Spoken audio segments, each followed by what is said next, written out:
¿Qué? Cuando quieras nomás. Bárbaro, Marga, dale. Bueno, voy a ir un poco más despacio porque como no tengo el PowerPoint, ustedes me van parando y me van haciendo las preguntas que quieran. Yo voy a ir un poco explicando de qué se trata el impuesto bueno, hablar un poco de lo que fue la última reforma, que en realidad es simple. Bien, la ley de impuesto a las ganancias, las 27.430, ustedes fueron viendo un poco cómo era la estructura del hecho imponible, los aspectos que tenían y demás. Lo que nosotros siempre les recomendamos es de cada impuesto analizar las características. Entonces vamos a arrancar un poco con cuáles son las características del impuesto a las ganancias y cómo se conjuga con esto de los distintos aspectos del hecho imponible. Primero, bueno, ¿cuáles son las características de la ley de impuesto a las ganancias? La primera es un impuesto nacional, es coparticipable por la ley de coparticipación, ¿sí? Es coparticipable en primer grado, por supuesto, porque es de la nación a las provincias. Es directo. ¿Qué quiere decir que es directo?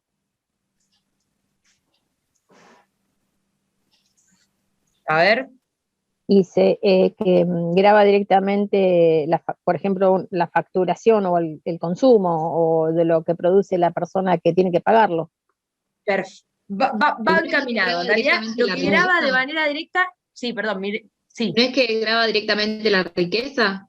Exactamente, exactamente. ¿Y acá cómo se ve manifestada la riqueza? Que era un poco lo que decía Karina, pero un poco mejor. ¿Qué sería lo que graba directamente? Las ganancias. Las ganancias. O sea, la renta. Claro. La renta.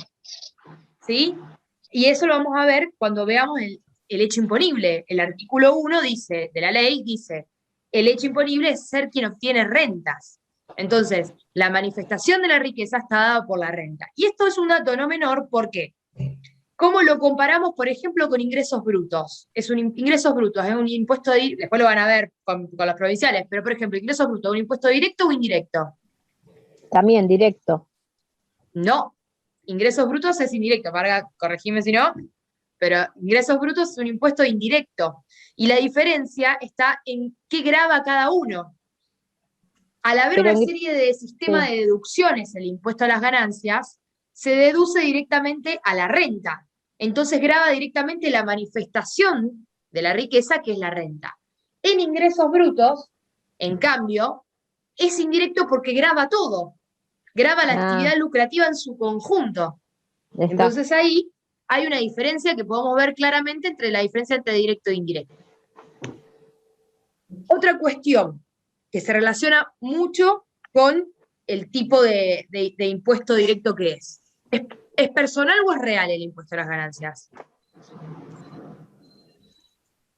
Personal. Es personal, muy bien. ¿Por qué? Porque tiene en cuenta las características de la persona. Exactamente. Tiene en cuenta las características del contribuyente.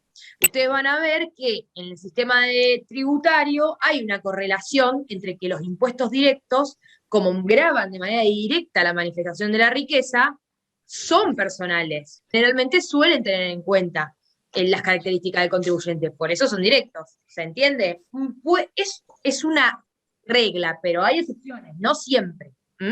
Pero generalmente podemos decir que al ser directos son personales. Esto es lo que nosotros llamamos impuestos progresivos, ¿sí?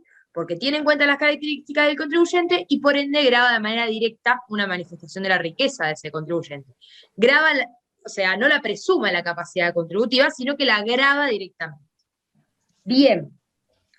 Otra característica que podemos decir es que es un impuesto de emergencia. Esto nos llama la atención porque el impuesto a las ganancias existe con Juan B. Justo, fue el primero que lo impuso en 1932.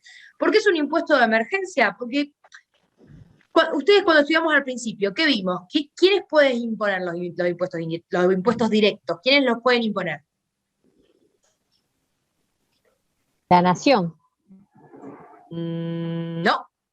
¿Quién tiene digamos, propiamente la facultad de imponer impuestos directos? Poder legislativo. Las provincias. Las provincias. Las provincias.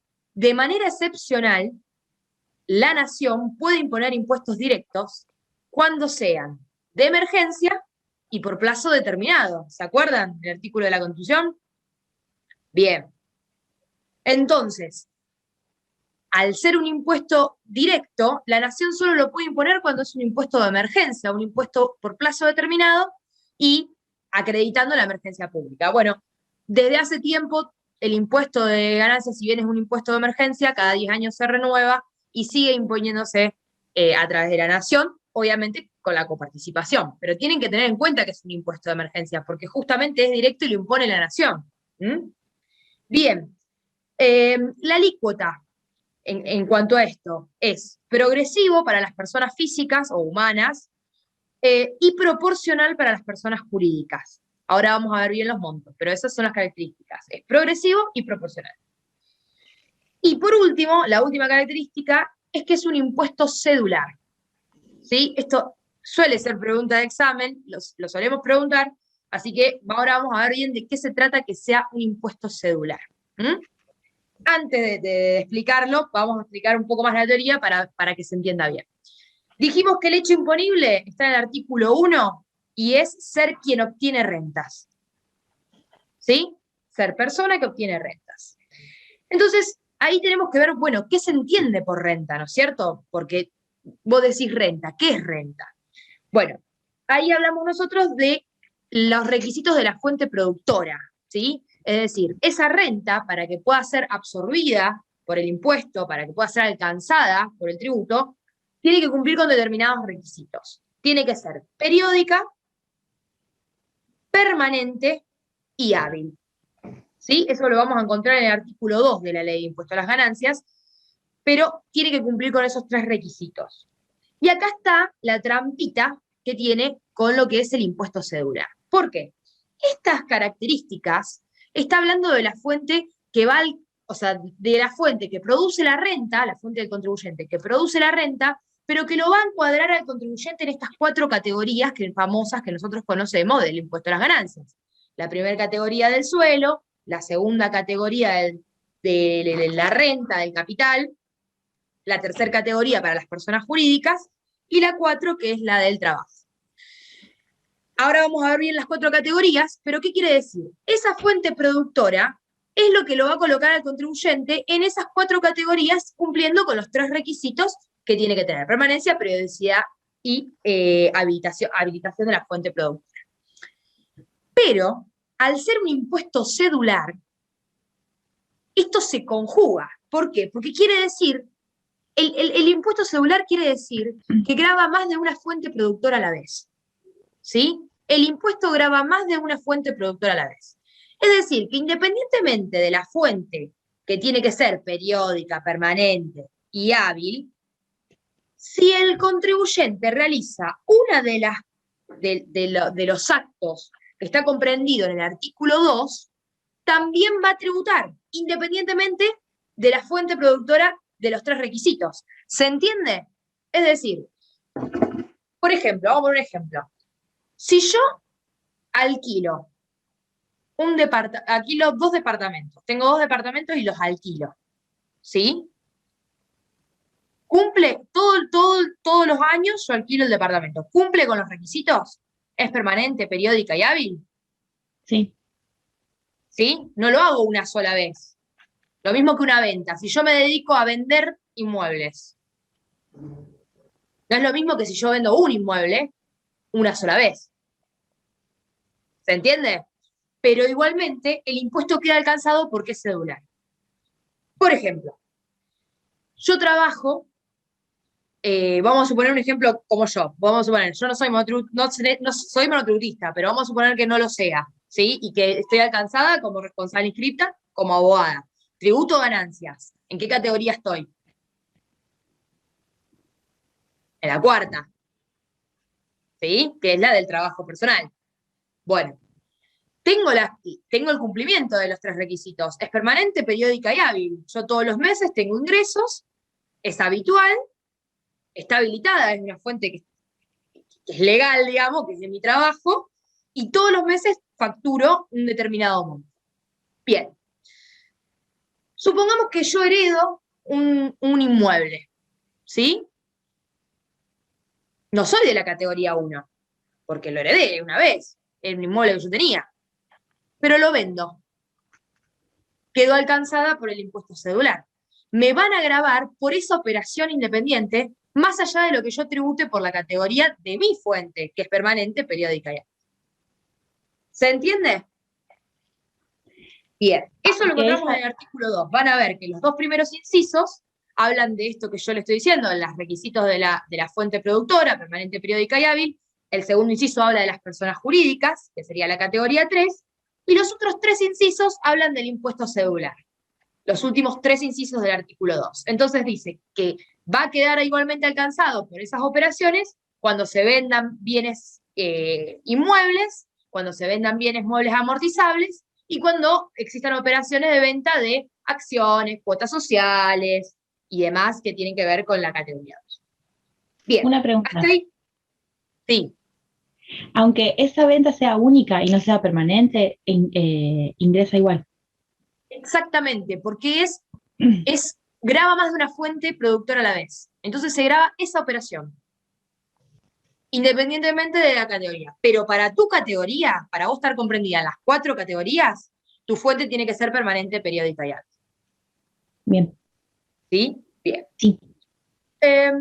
Bueno, otras cuestiones interesantes que aparecen en la ley, el artículo 3 habla de la enajenación. Esto tiene que ver un poco con lo que nosotros hablamos de la autonomía del derecho tributario y los conceptos se van configurando, digamos, en el derecho tributario independientemente de otras ramas del derecho. Y bueno, se los dejo para que lo lean, pero es básicamente la definición que da de enajenación de un bien inmueble, lo toma al boleto de compraventa, ¿sí? Entonces ahí podemos ver una distinción ahí en el Código Civil, o en la parte civil, con la autonomía del derecho tributario en conceptualización, ¿cierto? Bien. Después vamos a hablar un poco del aspecto subjetivo, ¿sí? ¿Viste? No sé si se acuerdan ustedes, nosotros habíamos hablado de que el hecho imponible tiene varios aspectos. Tiene el aspecto objetivo, que ¿cuál es? El aspecto objetivo del hecho imponible. La renta. Obtener ganancias. Exactamente. La descripción del verbo que tiene que realizar el contribuyente para que se configure el hecho imponible. En este caso, en el impuesto a la ganancia, el aspecto objetivo es ser el que obtiene rentas. ¿Sí? En el aspecto subjetivo encontramos los sujetos que quedan alcanzados por el impuesto. Bien, entonces, hablando del aspecto subjetivo, nosotros encontramos que quedan comprendidas las personas jurídicas y las personas físicas o humanas, ¿sí? Y a cada una se le va a aplicar una teoría distinta. Para las personas jurídicas se le aplica la teoría del incremento patrimonial. ¿Qué quiere decir la teoría del incremento patrimonial? Se compara el ejercicio inmediato anterior con el ejercicio actual y la diferencia entre el ejercicio actual y el anterior es lo que se entiende por renta, por ganancia de la empresa. Por ejemplo, si yo obtuve en el 2020 100.000 pesos y en el 2021 cierra el ejercicio y facturé 200.000, la diferencia es 100.000. ¿Sí? Esos 100.000 es lo que yo voy a quedar alcanzado por el tributo, es lo que me va a tomar como la base imponible. ¿Sí? Obviamente la base imponible después se tienen que hacer las deducciones, pero ese es el tramo que te va a tomar. En cambio, para la persona humana, se toma la teoría de la renta o producto. Perdón, personas humanas y sucesiones indivisas. También pregunta de examen quiénes son los sujetos alcanzados. Para las personas jurídicas, también quedan constituidos los sujetos de empresa. Es decir, persona jurídica y sujeto empresa, o persona humana y sucesiones indivisas. Son las dos grandes categorías. ¿Sí? Para la persona humana, entonces, queda comprendida la renta o producto. Van a quedar comprendidas todas las rentas generadas en el periodo fiscal, que es anual. ¿Sí? Esa es otra diferencia, el aspecto temporal, del hecho imponible, si lo podemos decir, es que para la persona jurídica o el sujeto empresa se toma por año comercial. Y para la persona humana, el año es calendario. ¿Sí? Está íntimamente relacionado con esto de las teorías. ¿Por qué? Porque ¿qué quiere decir que el año sea comercial? Que tiene que coincidir con ¿qué?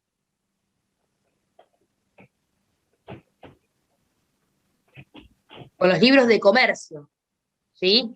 Entonces puede suceder que una empresa o una persona jurídica comience su año comercial en mayo, en junio.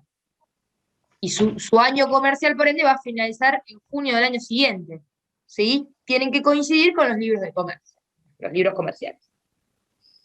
Bien, otra cuestión importante en el aspecto subjetivo es la gran diferencia que hace la ley de impuesto a las ganancias entre residentes y no residentes.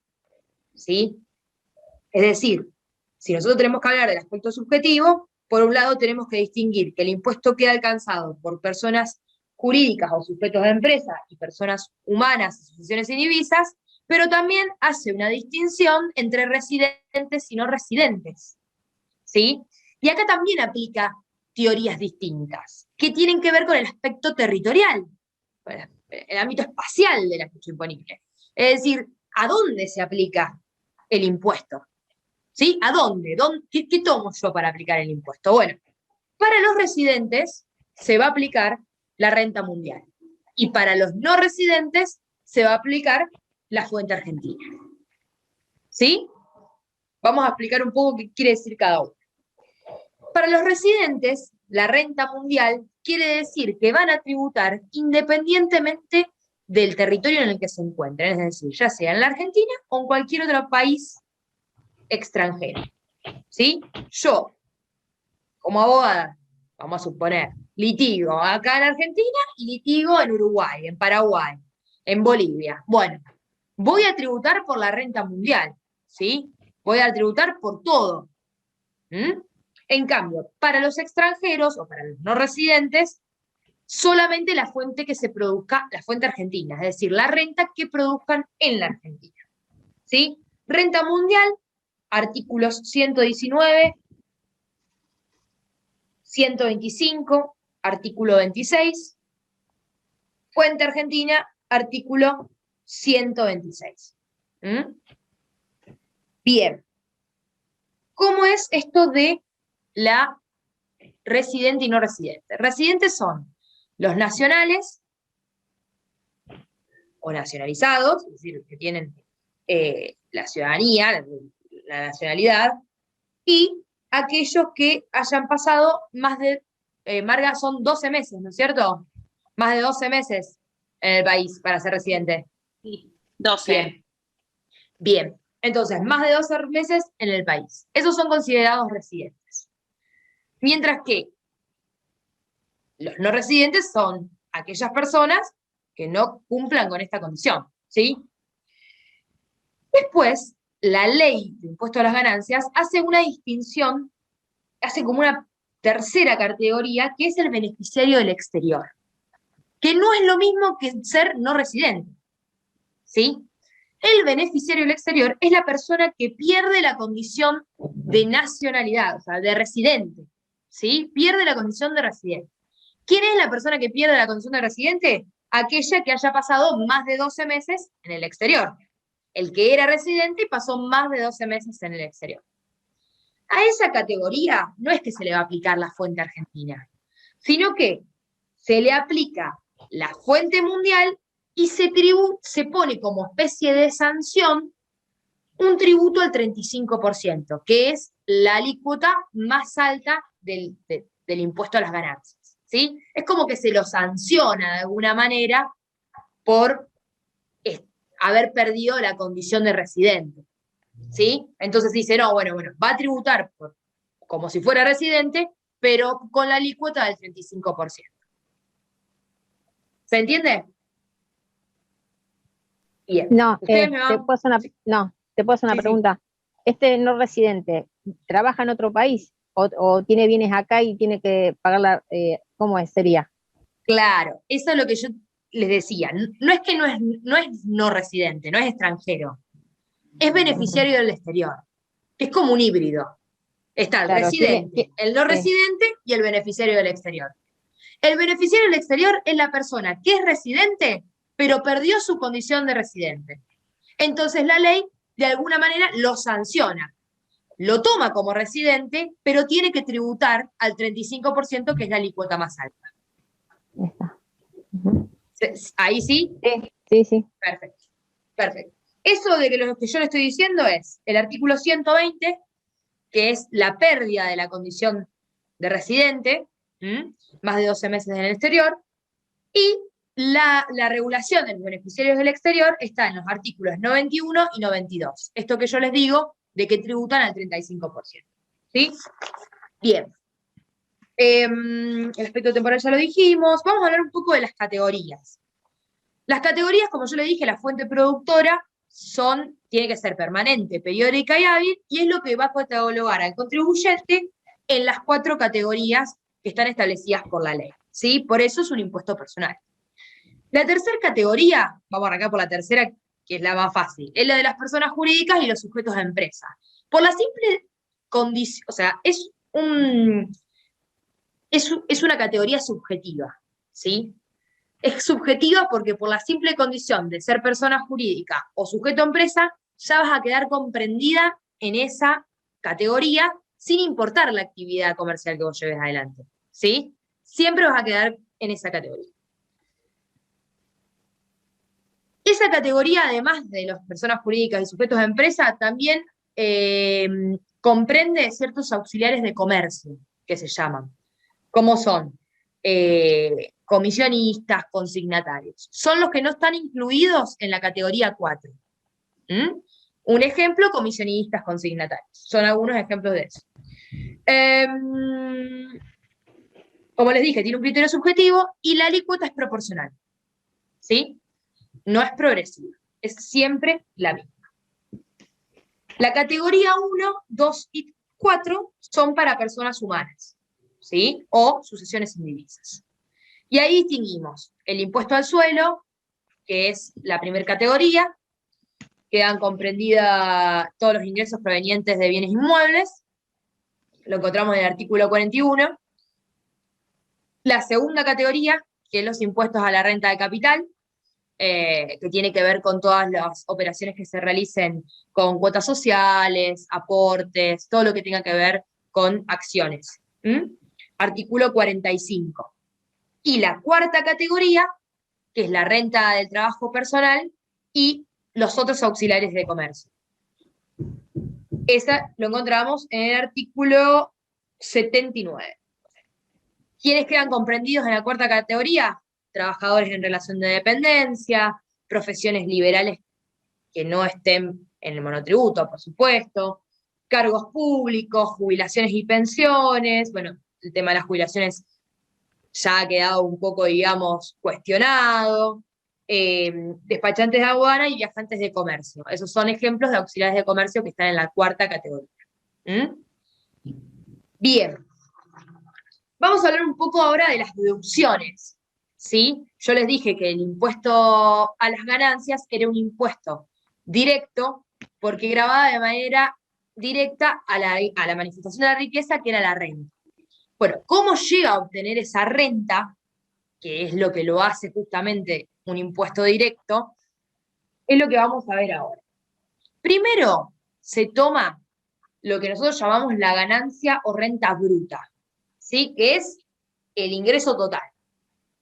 De ese ingreso se van a descontar primero los costos computables, que es lo que se le llama los gastos de mantenimiento de la fuente productora.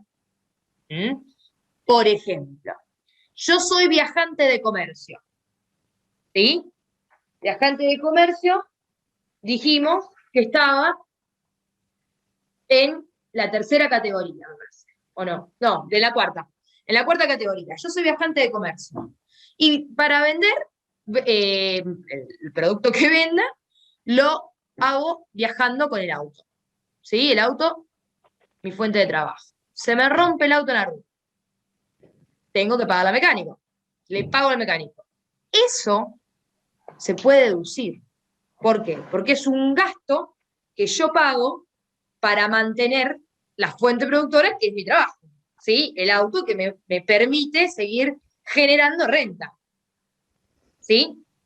Entonces, los gastos de mantenimiento de la fuente productora se llaman costos computables y es lo primero que deducimos. Lo segundo que deducimos es lo que se llaman las deducciones personales si se trata de personas humanas. ¿Sí? Si se trata de personas humanas, lo segundo que deducimos son las deducciones personales y, atención, fijarnos si supera, el monto mínimo no imponible. ¿Sí? Ustedes saben que hay un monto mínimo no imponible, de lo cual queda no alcanzado, de alguna manera, el contribuyente. Entonces, primero, si es una persona humana, hay que ver si supera el monto mínimo no imponible y, en su caso, hacer las deducciones personales. ¿Qué son las deducciones personales? Las cargas de familia, cuestiones, por ejemplo, si vos pagás alquiler, ese tipo de cuestiones. Lo van a encontrar en el artículo 23. Algunos ejemplos de deducciones personales. Atención con el mínimo no imponible, porque, no sé si ustedes estuvieron viendo, que se reformó la ley de impuestos a las ganancias. ¿Sí? ¿Qué pasó? Aumentó el mínimo no imponible. Aumentó el mínimo no imponible a 150.000. Quiere decir que los contribuyentes que ganen o que tengan una renta menor a 150.000 no van a quedar alcanzados por el tributo. ¿Sí? Porque no superan el umbral. Bien. Una vez que hicimos, entonces, las deducciones de los gastos de mantenimiento y las deducciones personales, si es una persona humana, vamos a llegar a lo que nosotros llamamos la ganancia neta. ¿Sí? La ganancia neta hay que aplicarle deducciones generales a todas las categorías, son deducciones que se aplican a todas las categorías, las vamos a ver en el artículo 81, y las deducciones especiales. ¿Qué son las deducciones especiales? Las que la ley contempla específicas para cada categoría. ¿Sí?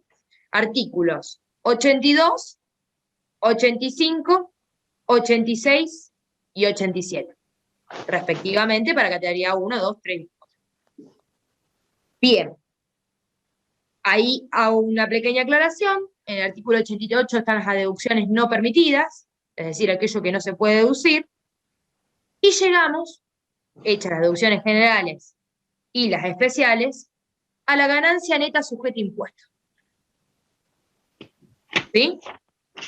La ganancia neta sujeta a impuesto es nuestra base imponible. Es la porción de masa de renta a la que se le va a aplicar la alícuota para liquidar el impuesto. Así que si le preguntan cuál es la base imponible del impuesto a las ganancias, es la ganancia neta sujeta a impuesto a la que llegamos después de hacer todas estas deducciones. ¿Sí? Bien, ya me falta poquito. Ustedes me van parando si tienen alguna duda, porque sé que por ahí voy un poco rápido. Vamos con las... Sí. En el caso de que después de todas estas deducciones y se llegue a esta base imponible, y si es menor a 150.000 en este caso, ¿se tributa igual? O si no, claro, antes tenés que hacerlo. Cuando yo te dije al principio, porque si no, es menor el impuesto incluso es menor la gente que tiene que pagar el impuesto. Claro. El mínimo no imponible se fija cuando vos tenés la ganancia bruta, sí, no la ganancia neta sujeta al impuesto. Y pero si después esta ganancia neta me da menos de 150, ¿importa? Ah, se tributa igual. Claro, se aplica la alícuota que le corresponde de acuerdo al artículo 90. Ah, está. No. Por eso te digo, lo primero que vos te tenés que fijar es al principio de todo, no al final, porque al final se hace la liquidación, Bien, se hacen las deducciones.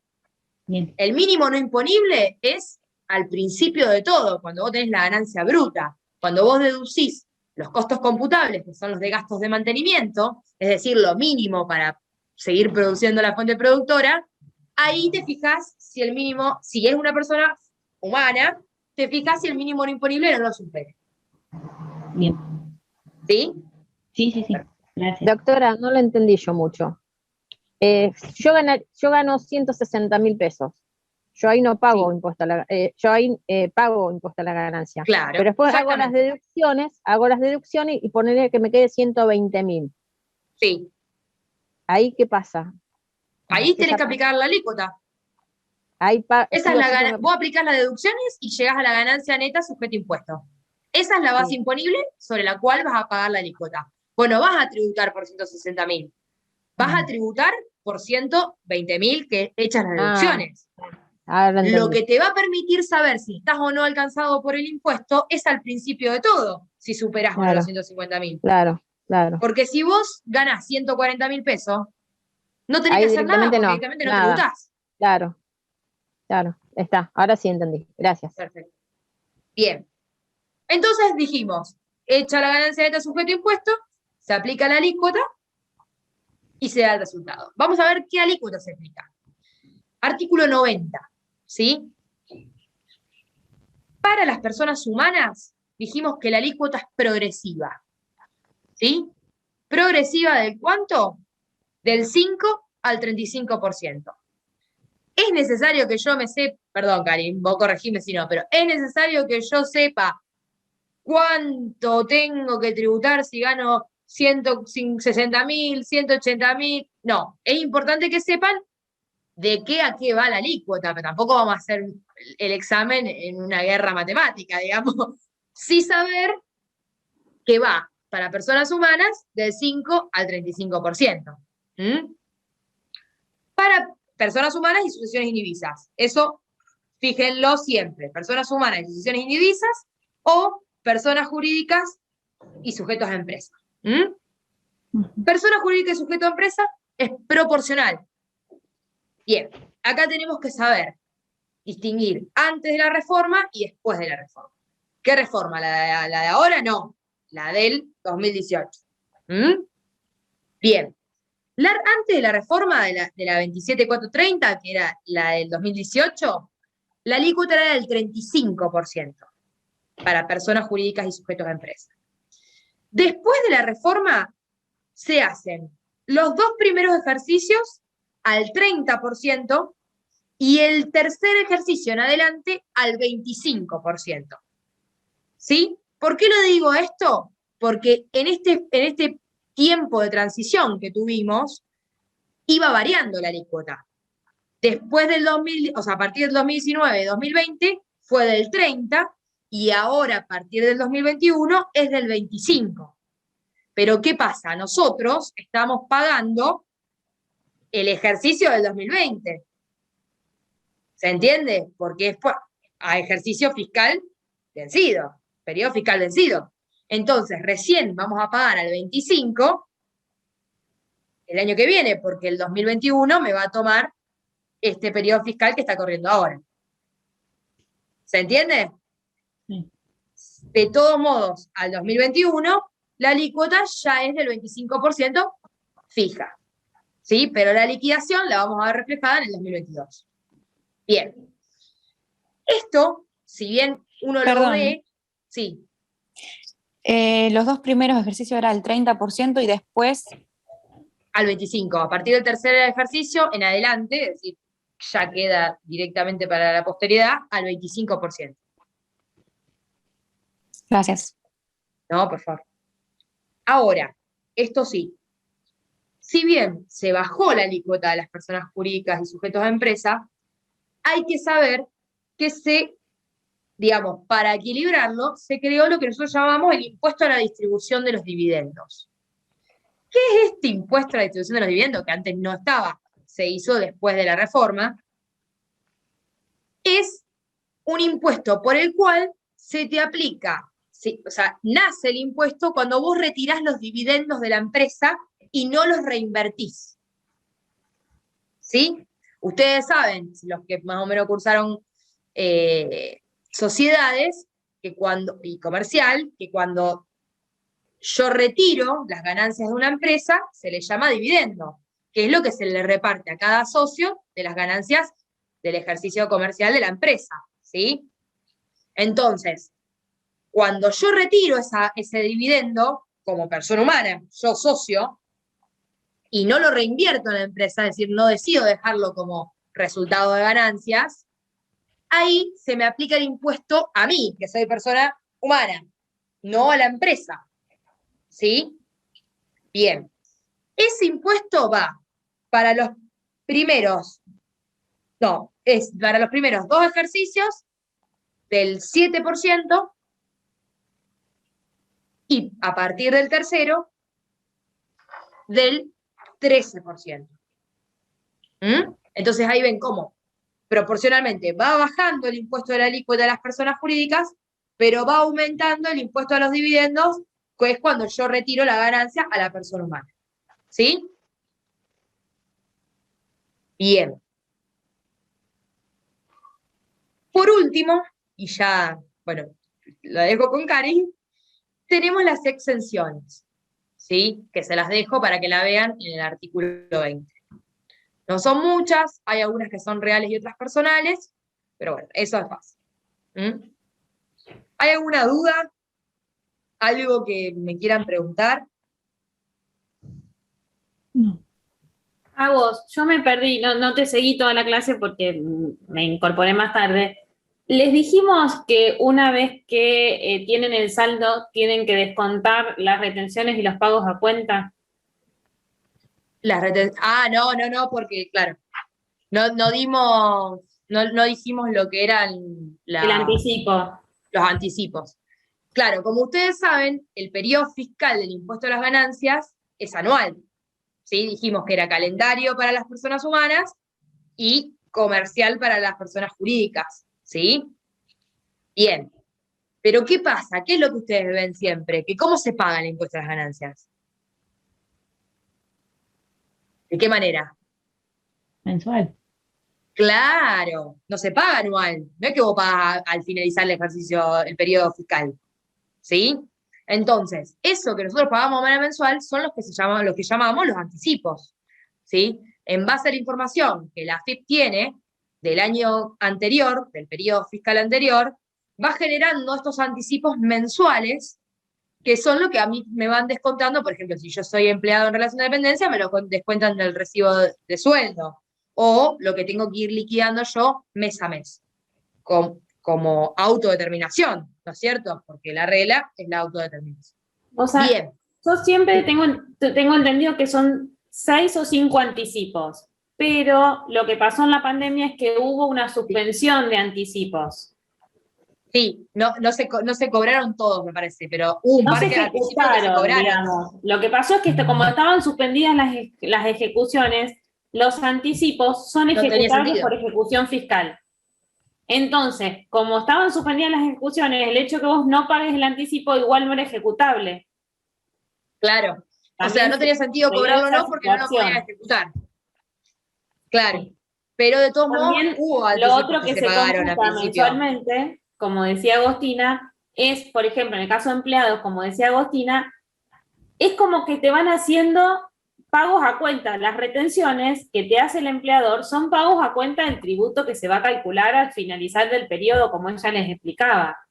Entonces, después hay un reajuste. Ustedes vieron que los empleados en relación de dependencia se quejan todos los meses, pero también se quejan particularmente vencido el periodo cuando tienen que ingresar la diferencia de lo que el empleador les retuvo y lo que tienen que ingresar porque no alcanza muchas veces lo que les retuvo, porque como decía Agos, o el mínimo imponible bajó, subió, o la tasa cambió porque subió la base. Entonces muchas veces lo que te retienen no alcanza y te retienen una diferencia mayor que generalmente es en abril, para los empleados en relación de dependencia, que es un mes duro. Claro, claro. O puede suceder que te quede saldo a pagar, que es lo Tal que cual. en realidad debería ser, digamos, que vos los anticipos sean menores para que vos a fin de año se haga una diferencia, pagues, digamos, el saldo de diferencia entre los pagos a cuenta de los anticipos y la liquidación final. ¿Por qué? Porque en realidad el fisco, como yo les dije, toma el ejercicio anterior. Entonces, por ejemplo, si hubo aumento de sueldo, si hubo esto, lo otro, tiene que verse reflejado al final, cuando se hace la declaración jurada final, que se llama, de impuesto a las ganancias, y ahí se liquida el total a pagar. Pero bueno, como dice Karin, muchas veces, como sobre todo lo que pasa con los empleados, empleados en relación de dependencia, como es el empleador, el agente de retención que te saca del recibo de sueldo, te retiene lo que dice AFIP, digamos. Y muchas veces eso puede ser una diferencia a favor del contribuyente, porque la liquidación a veces es menor. ¿Se entiende? Entonces, lo que es importante saber es que, si bien el periodo fiscal es anual, existen anticipos mensuales, ¿sí? O bimestrales, porque son de 6 meses, y que son saldos a pagar, ¿sí? Son saldos a cuenta. Son saldos a cuenta, es decir, que son montos que se van a descontar de la liquidación final. ¿Sí? Como ustedes saben, los anticipos tienen declaraciones juradas propias, es decir, vos podés autodeterminar con la declaración jurada los anticipos, que generalmente es lo que se hace por mes, pero el propio tributo tiene una autodeterminación final al cierre del periodo fiscal, que es anual. ¿Sí? Entonces tenés declaraciones juradas por anticipos y declaración jurada final para saber cuánto es el saldo que tenés que pagar hecho los descuentos. A su vez, el que retiene también declara todas las retenciones que hizo. Claro. El agente de retención, que en El este agente caso de sería el retención, empleador. Estamos dando el caso del empleador, pero el empleador va a declarar mensualmente cuando le retuvo a Karina, a Samantha y a Sofía, y Karina, Samantha y Sofía se van a poder tomar lo que el empleador ingresó, no lo que se le retuvo también. Porque en realidad van a ingresar, mejor dicho, perdón, van a ingresar el concepto que tengan en certificado de retención. Ustedes van a tener un certificado de retención, un concepto de retención. Ese importe es el que ustedes van a poder descontar de la liquidación anual. Ni más ni menos. Porque eso tiene que coincidir. Al fisco vos no le puedes decir, mira, descuento 15 si el empleador te retuvo 10. Ni más ni menos. Y lo otro que viene a relación de esto es que yo puedo haber pagado de más, anticipos de más. Eso le pasó a mucha gente este periodo fiscal. Porque tuvo menos actividad o tuvo menos ganancia neta sujeta a impuestos. Entonces, los anticipos que hizo excedieron el pago de la determinación del tributo. Esa persona, en vez de tener ganancias, tuvo quebrantos. En el caso que la persona no haya tenido ganancias, no haya tenido su ejercicio, no haya tenido ganancias, la persona puede haber tenido quebrantos. Esos quebrantos se pueden ir ajustando en los periodos fiscales siguientes. Exacto. Cuando yo no tengo, mi declaración jurada no me da ganancias, yo puedo tener quebrantos. Esos quebrantos, ustedes van a escuchar o deben haber leído que en el Tribunal Fiscal, por ajuste de quebrantos, la competencia es de 50.000 pesos. ¿Qué es el ajuste de quebrantos? Es cuando yo vengo mal con la declaración jurada y compenso un quebranto de un periodo fiscal anterior con la ganancia obtenida en este periodo. Y respecto a los anticipos, si yo hice más anticipos de la declaración jurada, eso me queda como un crédito fiscal, no lo pierdo. Eso no es lo que le haya hecho anticipos, lo pierda. ¿Cómo hago yo con ese crédito fiscal? ¿Qué pasa? Y lo compensás el año siguiente. No creo, porque para que te sea de libre disponibilidad no va a poder. Por eso, pero lo podés compensar. Algo que puede ser de libre disponibilidad si es por retenciones o por percepciones, pero no, Claro. no por anticipos. Claro. No Claro. por anticipos. Bien, Es ¿hay alguna difícil, duda? o sea, para nosotros que tenemos una estructura jurídica, entender la mecánica de la liquidación del impuesto no es muy fácil. No. Así No. que pregunten todo lo que no hayan entendido. O si entendieron algo que no sabemos. A mí lo que no me quedó bien clara las categorías, son 4. ¿Y cuáles Son son 4. bien? Son ¿Cuáles son 4. Sí. ¿Cuáles son? La Sí. primera, primero Sí. saber esto. La 1, la 2 y la 4 son para las personas humanas o sucesiones indivisas. ¿Sí? Y la Sí. categoría 3 es para personas jurídicas o sujetos de empresa. Eso tiene que quedar claro porque es la primera filtro que hay que hacer. La categoría 3, ¿sí? Es, como te dije recién, la de beneficiarios de las empresas, el beneficio de las empresas y ciertos auxiliares de comercio. ¿Por qué arranco con la 3? Porque es la que se le aplica el criterio subjetivo. Vos, por el simple hecho de ser una persona jurídica o un sujeto de empresa, vas a quedar comprendida en la tercera categoría, independientemente cuál sea tu actividad comercial. Independientemente de que hagas actividades comerciales, por ejemplo, de la categoría 1 o de la categoría 2. Por el simple hecho de ser persona jurídica o sujeto a empresa, vas a quedar comprendido en la tercera categoría. Las otras categorías, la 1, es la de el impuesto al suelo. ¿Sí? Comprende todas las operaciones e ingresos que provengan de los bienes inmuebles. Obviamente, todas las categorías cumpliendo con que sea periódica, permanente y hábil. Sí. ¿Sí? La segunda categoría Sí. es la del impuesto a la renta del capital. Tiene que ver con todas las operaciones e ingresos que provengan de cosas muebles amortizables y de cuotas sociales, acciones sociales y demás. Y por último, la cuarta categoría es la categoría de la renta del trabajo personal y auxiliares de comercio. ¿Sí? Esta cuarta categoría comprende los trabajadores en relación de dependencia, las profesiones liberales, los cargos públicos, jubilaciones y pensiones, y los auxiliares de comercio como despachantes de aduana y viajantes de comercio. Está, gracias. No, por favor. Profe, una pregunta. ¿Hay alguna guía o algo de eso o lo miramos de la ley directamente? Yo le fui mencionando los artículos de la ley de impuesto a las ganancias, todo lo que di está basado en la ley. No sé, Karin, si en el campus hay subido algo así como material. Sí, está lo de Gaby Anoni.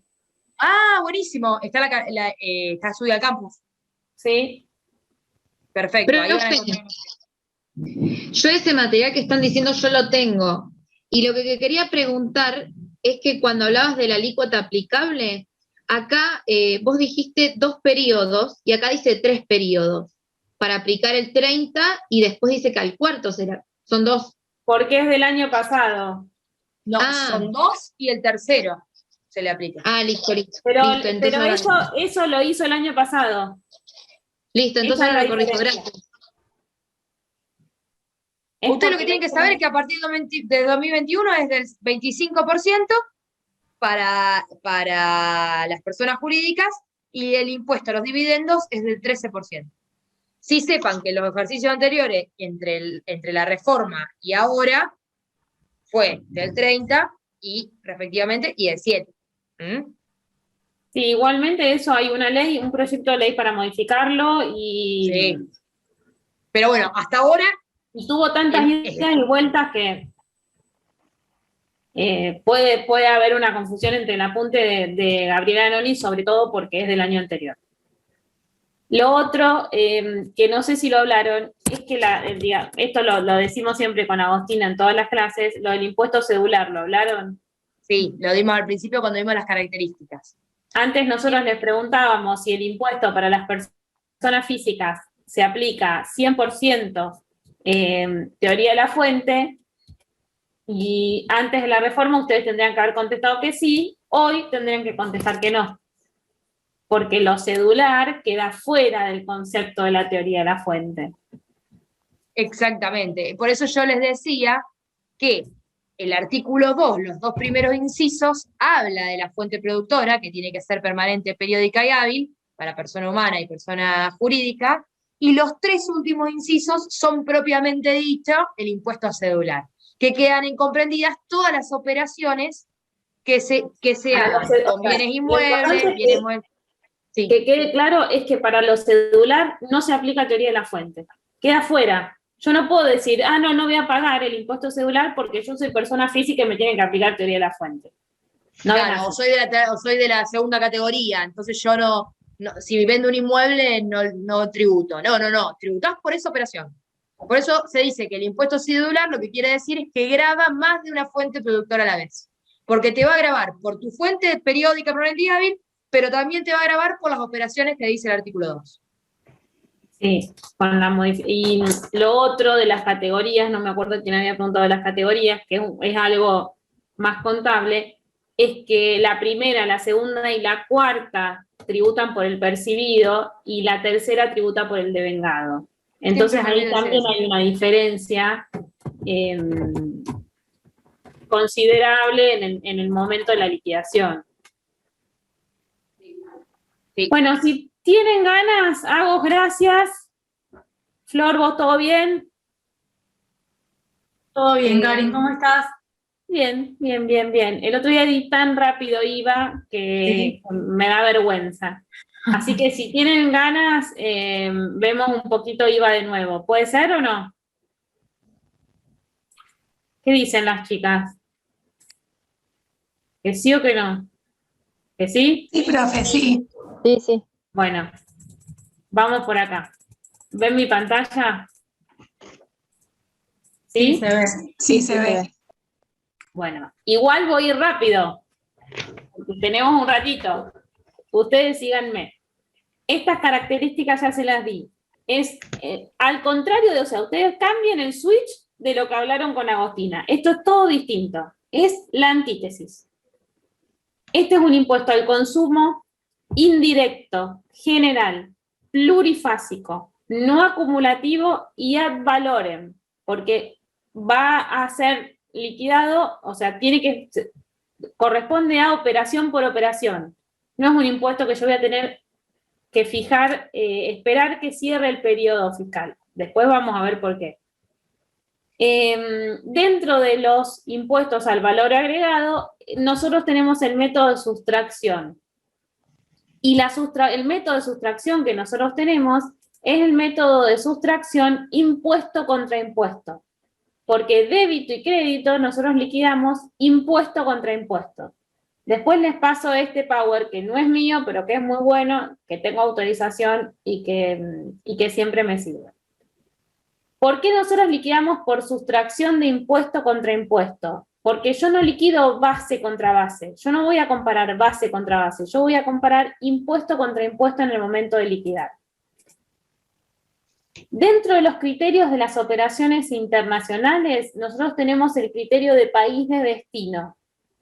No se tributa por lo exportado, pero sí gravamos la importación definitiva de cosa mueble, que esto es algo que habíamos visto antes.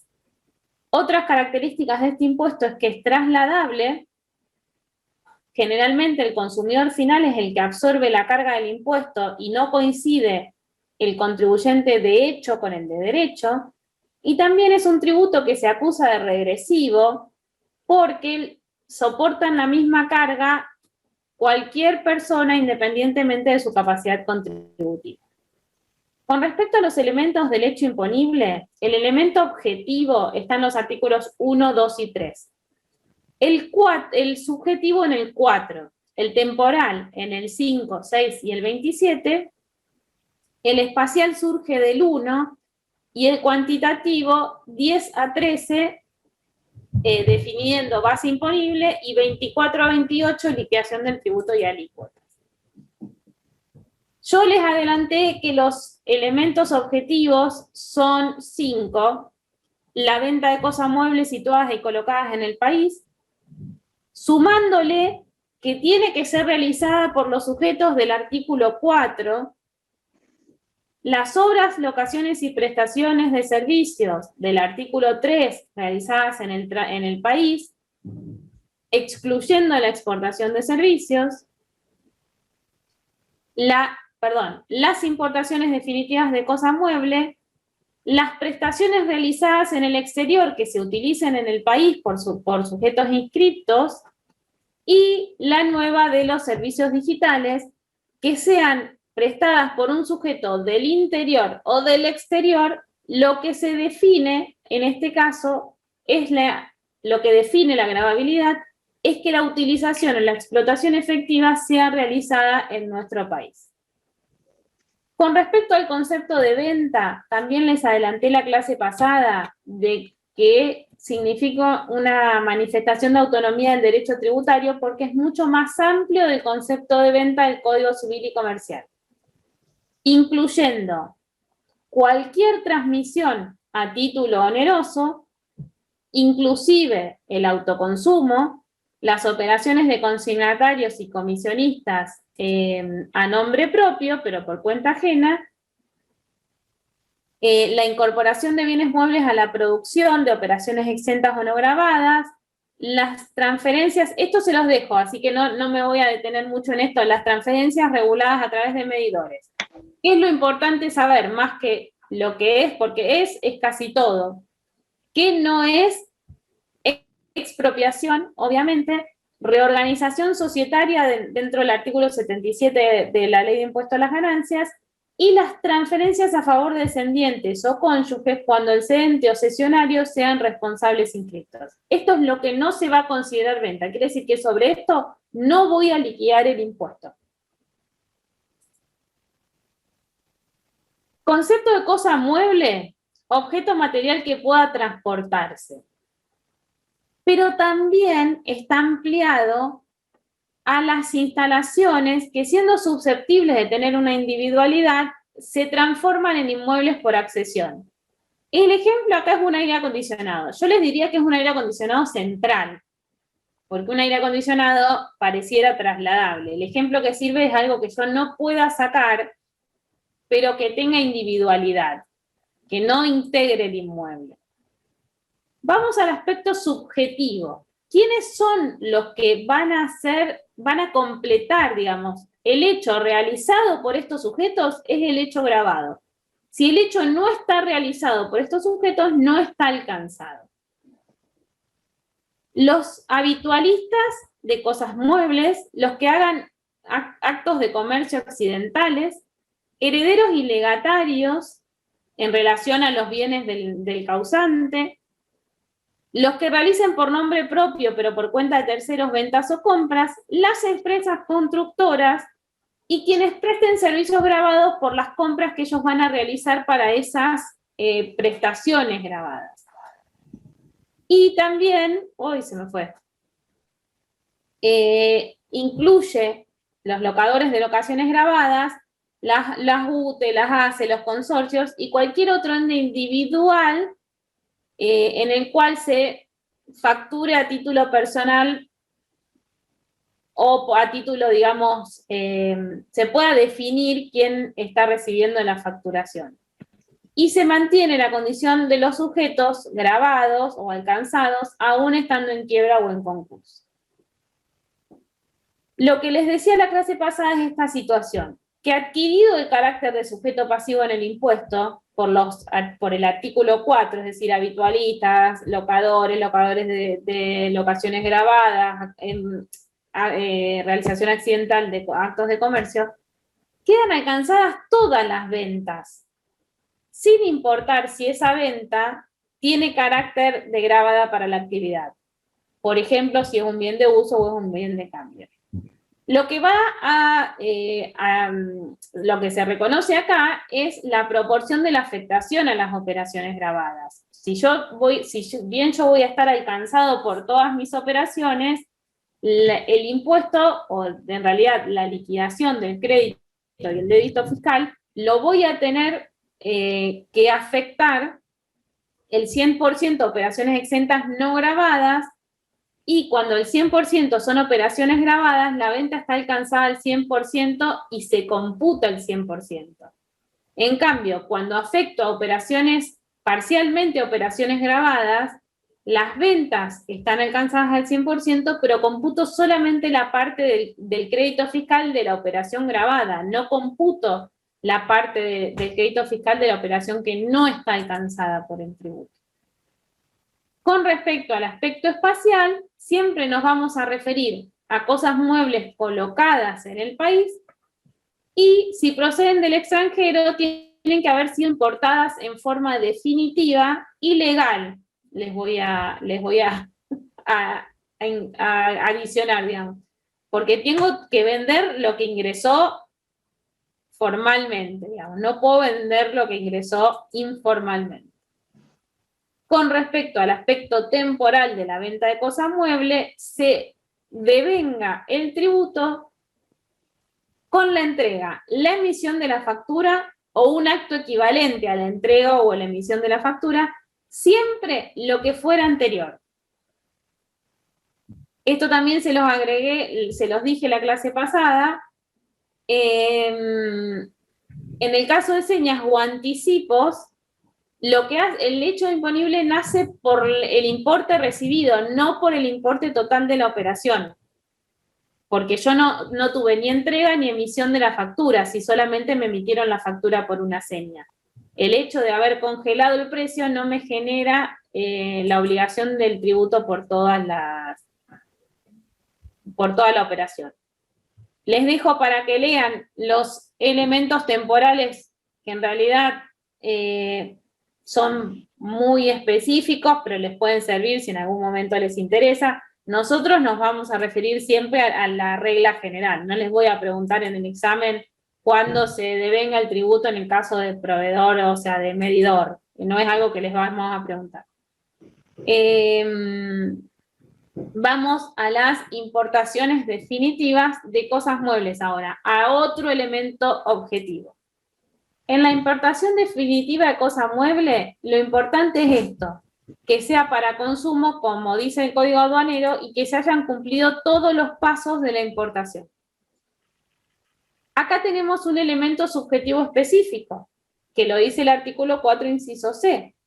¿Quiénes son? Quienes importen definitivamente cosas muebles a su nombre o por cuenta de terceros, independientemente de las operaciones del mercado interno, y no deben inscribirse, salvo que lo hagan para otras operaciones grabadas. Pero si no, con el carácter de importador, ya están alcanzados por el tributo. Con respecto al aspecto temporal, nace el hecho imponible cuando la importación es definitiva, cuando hay despacho a plaza, es decir, cuando ya se pagaron los tributos aduaneros. Ese es el elemento temporal. El otro, digamos, los más complicados son venta de cosas muebles y obras y locaciones y prestaciones de servicios. ¿Qué está grabada? La locación de inmueble, de obra y de servicios. Y todas las prestaciones de servicios incluidas en el artículo 3. Yo les dije que el artículo 3 es larguísimo y que lo importante es cuando dice acá las restantes obligaciones de dar o hacer siempre que sean sin relación de dependencia y a título oneroso. Esto es algo que se criticó, porque no está bien definir así un hecho imponible. De alguna manera, si yo quiero ser muy legalista, digo que esto está en términos indefinidos para la ley, porque decir las restantes obligaciones de dar o hacer no es algo preciso. Pero se tomó como, o sea, es la generalización del IVA. El IVA está generalizado a todas las obras, locaciones y prestaciones de servicio. Acá con el aspecto subjetivo, sigo con el aspecto objetivo, hago esta aclaración. La elaboración, construcción o fabricación de cosas muebles por encargo de terceros no incluye casos en los que la obligación del locador sea prestar un servicio no grabado o exento que se concrete con la entrega de una cosa mueble, porque la cosa mueble es el soporte de la prestación. Entonces, yo puedo tener una prestación no grabada, que es tomar la placa radiográfica, pero la placa está grabada. Entonces, la placa es un material de un servicio exento y beneficia de alguna manera al servicio todo. Yo les dije que lean el artículo 3, pero principalmente, bueno, es amplio. La verdad es que vean lo del estacionamiento, que a veces puede ser un poco más curioso. ¿Qué pasa con los trabajos realizados a través de terceros o directamente en inmueble ajeno? La construcción, la reparación de viviendas y el mantenimiento o conservación del estado original del inmueble, tenemos que tener claro qué entendemos en ese caso, qué pasa con el inmueble ajeno y qué pasa con el inmueble propio y qué entendemos por obra. También la idea de obra es mucho más amplia que una idea de la propia obra, ¿no? Una mejora ya es obra. En este caso, ¿quiénes están alcanzados? Los que revistan el carácter de empresa constructora, porque lo dice especialmente el artículo 4, las empresas unipersonales que realicen la obra en inmueble propio, o ya sea directamente o a través de terceros, siempre que se manifieste el propósito de lucro con la posterior venta, esa es una característica también de la locación de obra, y no están grabadas, porque lo dice el decreto reglamentario en el artículo 5, las ventas de obras o inmuebles propios de empresas constructoras por 3 años antes de la venta, digamos. Si esas obras, si ese departamento, si esa unidad estuvo sujeta a arrendamiento o algún derecho real de usufructo. Es un beneficio que podría tener una empresa constructora de no ver grabada la venta si antes tuvo esa unidad en arrendamiento. Lo que estableció el decreto reglamentario es que se pierde la búsqueda de lucro de la empresa y queda en ese caso fuera del impuesto. Pero tiene una mala, digamos, un mal beneficio respecto al crédito y débito fiscal. El resto de las obras realizadas a través de terceros sobre inmueble propio por empresas constructoras están alcanzadas. Fíjense que hay ejemplos concretos de lo que no está alcanzado. El acopio de cereales que revende un inmueble que adquirió, no hay obra ni es empresa constructora. Pero ustedes siempre fíjense que haya esta situación, porque si no, no se alcanza la gravabilidad. Después lean estos ejemplos si hay obra y si hay empresa constructora. Si no, no hay gravabilidad. Entonces, para obra sobre inmueble propio, empresa constructora, restantes locaciones y prestaciones de servicios, prestadores de servicios grabados o locadores de locaciones grabadas, cuando sea que actúen directamente o por intermediarios a nombre propio. Esa situación está alcanzada. Con respecto al aspecto territorial, es en el país, excepto la exportación de servicios, que se asimila a la exportación de bienes y el tratamiento de las operaciones grabadas a tasa cero. O sea que tengamos en cuenta lo que se realiza dentro del país y que la utilización efectiva sea dentro de nuestro país. El aspecto temporal de las obras y locaciones, prestaciones de servicios es similar a la venta de cosa mueble, pero es terminación de la prestación y percepción total o parcial del precio, lo que fuera anterior. Misma situación respecto de señas o anticipos, que nace el hecho imponible por el importe recibido. Les dejo también las excepciones al aspecto temporal, a la regla general del aspecto temporal, que en realidad una que les puede resultar interesante es el trabajo sobre inmueble de terceros, que la aceptación del certificado de obra también hacen hacer el impuesto. Es como el más común de estos casos de excepciones. Vamos con este que es el que a veces no queda tan claro. ¿Qué pasa con las prestaciones de servicio realizadas en el exterior, pero que sean utilizadas efectivamente en Argentina cuando el prestatario es sujeto inscripto por otros hechos? En este caso, lo que queda, el elemento objetivo son todas las prestaciones, o sea, refiere al artículo 3, en el inciso E, pero me pide este elemento espacial particular, que es que la utilización o la explotación efectiva se lleve a cabo en el país. ¿Y quiénes pueden ser los prestatarios? Si son importadores, porque son sujetos del impuesto por otros hechos imponibles, o que revistan la calidad de responsable inscripto. Si no cumplen estas condiciones, esta prestación no va a estar alcanzada, porque necesito esta situación. Si yo no soy inscripta y mando a arreglar una impresora, eso no va a estar alcanzado. El aspecto temporal se define igual que en las otras prestaciones, excepto las prestaciones financieras, los servicios continuos que tienen una finalización mensual, y en los seguros, que hay seguros sobre todo de transporte internacional, que es con la emisión de la póliza o la suscripción del contrato. El nuevo hecho imponible o el nuevo aspecto objetivo del hecho imponible, que son los servicios digitales, presume la utilización en el país, no es que la debe acreditar, tiene una presunción respecto de la prestación en el país, y dice que son todos los servicios recibidos por teléfonos móviles o mediante otros dispositivos, siempre que la IP esté en el país. Entonces, no me va a importar dónde se presta el servicio.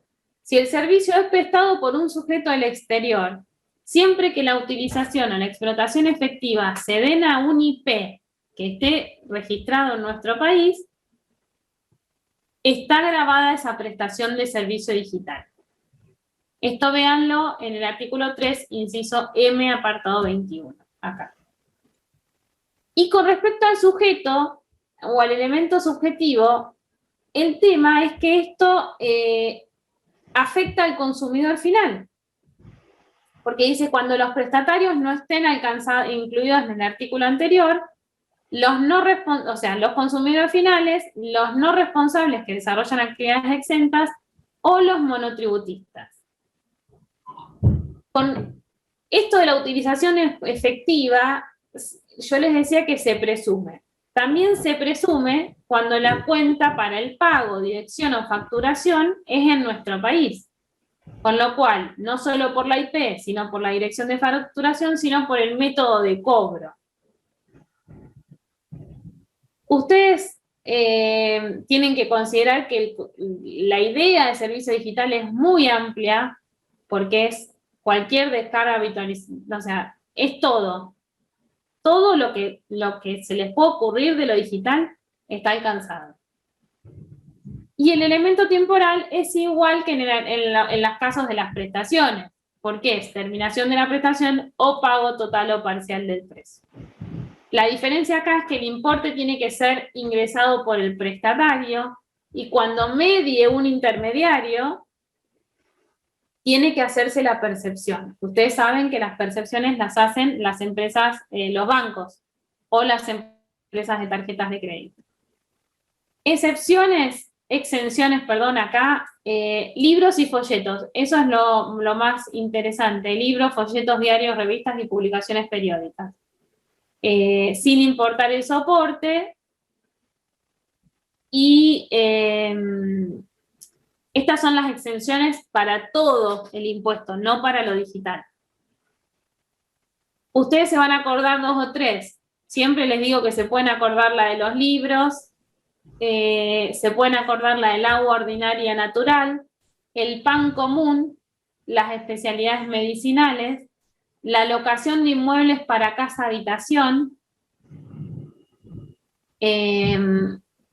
las clases particulares, si quieren, se pueden acordar de esa, Hay miles, pero funcionan siempre que, ¿cuándo funciona la exención? Cuando la prestación estaría gravada por el concepto de la generalización de la gravabilidad de las prestaciones de servicios, pero este artículo 7 la saca de esa gravabilidad. Acuérdense eso. Un tema respecto de las exportaciones. No, yo no lo definí como hecho imponible. Yo les dije que lo que estaba grabada era la importación. Entonces, la exportación no está definido como hecho imponible, no está grabada. Tampoco está exenta, porque no hay una norma que la saca, porque no tiene por qué sacarla, porque no está grabada.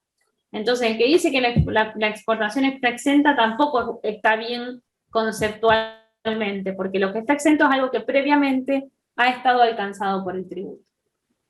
Entonces, la ley establece un mecanismo para que el exportador pueda recuperar el crédito fiscal que generó a través de su cadena de producción. Entonces, ¿cómo funciona? Hay un reintegro de todo ese crédito fiscal que va a estar relacionado con la exportación. Entonces, una vez que yo realizo la exportación, voy a poder pedir el reintegro del crédito fiscal vinculado. Por eso nosotros decimos que en realidad, si bien el artículo 8 dice que están exentas, hay que considerarlas gravadas a tasa cero. Porque como no están, no sé cómo explicárselo, no pertenecen al ámbito del tributo, tampoco tienen que salir, porque si yo las saco del tributo, no puedo generar esta situación con el crédito fiscal. Y perderían todos los exportadores el crédito fiscal que generaron en la cadena. El artículo 8 dice que están exentas las importaciones de mercadería, efectos personales, las importaciones vamos ahora, se me está yendo el tiempo, a la base imponible. La base imponible está definida en el artículo 10. Quiero que les quede claro esto de la gravabilidad a tasa cero en la exportación. Acuérdense que este mecanismo se puso durante un tiempo respecto de la cadena de la canasta básica. ¿Se acuerdan cuando no había IVA sobre la canasta básica? También se les permitía a los supermercados, por ejemplo, tomarse el crédito fiscal. Porque el hecho de que yo no le cobre el IVA no podía impedir que se compute el crédito fiscal. Lo que hace esta gravabilidad a tasa cero es decir, bueno, yo generé todo este débito, si yo no lo tengo grabado a tasa cero, no puedo compensar crédito y débito. Entonces, por eso ficciono que está grabada a tasa cero, para poder generar la compensación del crédito y el débito. El débito va a ser cero porque está grabada a tasa cero. Entonces, solo va a tener crédito y le va a poder pedir al Estado que le devuelva ese crédito. Ese es el mecanismo con la exportación. Estas son las exenciones de las importaciones en el artículo 8 y la base imponible del tributo está definida en el artículo 10. Yo les adelanté que la base imponible es el precio neto de la operación, neto de descuentos y de otros impuestos, pero que sí le voy a tener que sumar, aunque se convengan o facturen por separado, los servicios accesorios como transporte, flete, seguro, colocación y los componentes financieros y recuperos de gastos. En el artículo 10 también se establecen las bases imponibles para algunas operaciones en particular, que en realidad no es lo que le vamos a preguntar nosotros en el examen, pero pueden mirarlo. Y a esa base imponible yo le voy a aplicar la alícuota general, que es el 21, la incrementada del 27 o la reducida del 10,5. ¿Cómo voy a liquidar el tributo? El débito fiscal es la base imponible por la alícuota. genera débito el que realiza la operación gravada y percibe el precio. Y en realidad genera crédito el que paga el precio gravado, por así decirlo. Entonces, en una operación de 100 se van a facturar el débito fiscal de 21, pero si la operación no está toda gravada, va a poder computar siempre el crédito fiscal que se generó por la operación o que se facturó. Esto no se los voy a decir porque es muy complicado.